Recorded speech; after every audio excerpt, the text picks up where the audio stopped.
Okey, selamat datang kepada kelas 1E dan cikgunya yang mengiringi.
Assalamualaikum dan selamat sejahtera.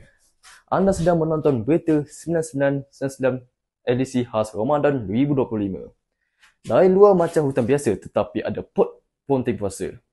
Ikutilah bersama saya Muhammad Afif Danish dalam Ops Ponteng Puasa. Jam 2 petang, pasukan anggota dari Siasatan Ponteng Puasa telah melancarkan operasi menjejak Ponteng Puasa. Tepat pada pukul 3.15 petang, pasukan Ponteng Puasa telah melihat beberapa kegiatan yang mencurigakan, iaitu terdapat 2 orang individu yang menunggang motosikal.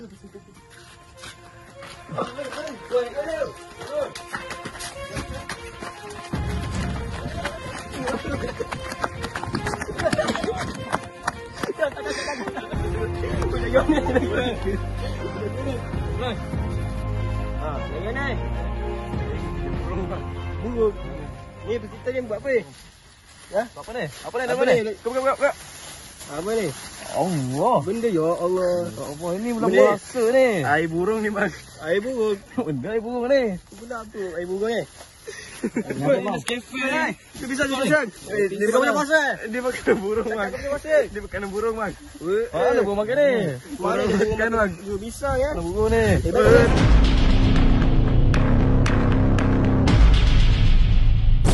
Lagi mana? Lagi tangkap burung bang. Putus puasa? Tak bang. Betul. Ada orang kawan nak ikut tak putus puasa ni? Ada.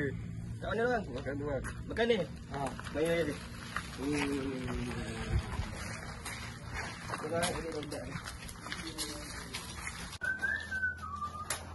Kita ni dah aku dah apa gila tadi. Itulah Ayi dah tu ke 10. Manalah tak datang-datang ni. Dah sikit.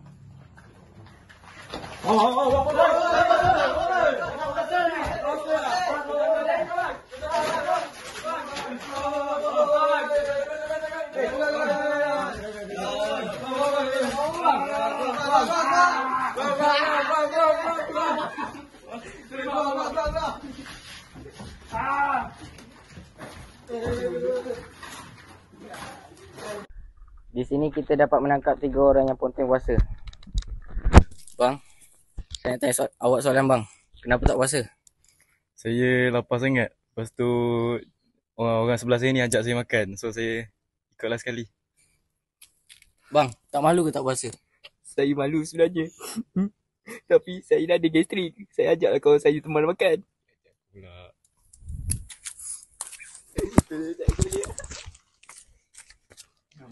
Bang, apa je aktiviti korang buat masa ponteng puasa ni? Saya puasa. Ni makanan untuk burung. Lepas tu saya buat Grab bang.